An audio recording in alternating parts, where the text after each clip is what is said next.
because she was the first person to cast spells without chanting them. And the crazier part, she did that all because she was shy. She was dedicated herself just to do that. She ain't trying to work on her social skills. She basically said that was for the weak. I'm not gonna lie, if you send Ragnar into his world and the first thing he sees is dragons, I guarantee you he'll clear them just like that. Because I'm not gonna lie, it looks like they struggling like crazy. And the thing is, it gets worse for him from there. Because they got smacked in the face of, wait, there's more. Because they all ran into a giant black dragon. Pause. Start digging in your butt, twin. What?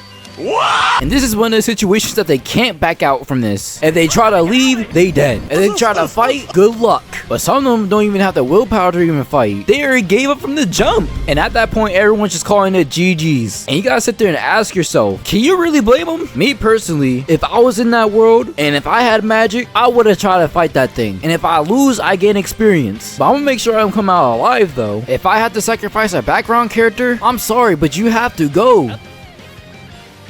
Rest in peace to you though. But anyways, we see this daughter that's being too stubborn to leave the area. And the main reason why, because her father and his people was fighting the dragons. So she basically got her pride on the line. So she basically trying to see everything through to the very end, even if it costs her life. And I want to say something about this part. Well, we gotta go rewind a bit. Technically in the story we fast forward a bit, but who cares about the details? End of flashback. So we cut to the main character that basically saved them from doom. But me personally, I would like to call it Kokoro 2.0, but the extremely shy version. And you'll see why later on. But there was someone knocking on her door and she was too shy to even let her in, but she still did it anyway. And she started talking about a story about the silent witch. And you know how YouTubers instantly deny that it's dumb? That was what she was basically doing. Thing is, she already knew she was lying and she knows she's the real thing. But here's the thing though, she was stalling until someone else came by, and her first instinct is to slam the door in his face. And the crazier part, he felt some type of way about that. So once he managed to get in fully, he decided to have a chat with her alone, with his butler of course. So while she was cleaning everything up, we get to know why she was called the silent witch, because she was the first person to cast spells without chanting them. And the crazier part, she did that all because she was shy. She was dedicated herself just to do that. She ain't trying to work on her social skills. She basically said that was for the weak. At that point, you gotta put the respect on her name for that. But once they both got settled, he was talking about how he was in charge of watching someone. But of course there was a catch to this situation. He needs her to watch over him instead, since his other plans failed. And of course she don't even want to do it. So he basically decided to go guilt trip her, all because she was wasting her talents. And it basically worked out for him. So once they decided to leave, she was like that all the way till nighttime. And there's basically the two reasons why she don't really want to do this. A, because she has to go try and socialize. And B, if necessary, she has to move to somewhere else just to help him out. Telling those two things to a shy person, it's going to hit them heavy mentally. But her cat was there to help her out. The next day, We see her in her own world while she was flying with them to her destination. So once they finally made it, she immediately got an inspection. So once she was done with seeing what was wrong with her, she decided to take her to another room to fix her up. And so once that situation was over, it was time for her to meet his daughter that she saved. And the first thing when we see her, she's already trying to act like a villainess. Why don't even ask me the question about that? She caught all of us off guard. And this is what I mean when I say Kokoro 2.0. She does this face a lot. Well, as I've seen so far. She properly introduced herself to her, and vice versa. After that, she started reminiscing on how her dumb self got saved. Now, hear me out before I get crucified on why I called her dumb. She got reported with some news that the dragon was defeated from the silent witch. So with no news about the other dragons as well, she over here celebrating early. And I don't blame her for that at first, but then they noticed how other dragons was coming by, causing mayhem. So instead of going inside and watching from a safe distance, she nearly gets eaten. And I can understand if the dragon decided to go change his angle to go after them, then I would have just said well played. But she could have done at least something. I don't know, maybe just me being exaggerating a little bit too much calling her stupid, but I felt like she could have done something though. But for now, I'm just gonna give her like a pass really, unless she actually does something dumb. But she was saved at the last second. Then all you see is a dead dragon and a huge glow coming out of nowhere, and you see doors that look like it go straight to heaven. And it was all created from the silent witch, but it turns out the doors was tampered with by Samasu. So all the dragons was getting annihilated like Rimuru style, and it was basically game for them.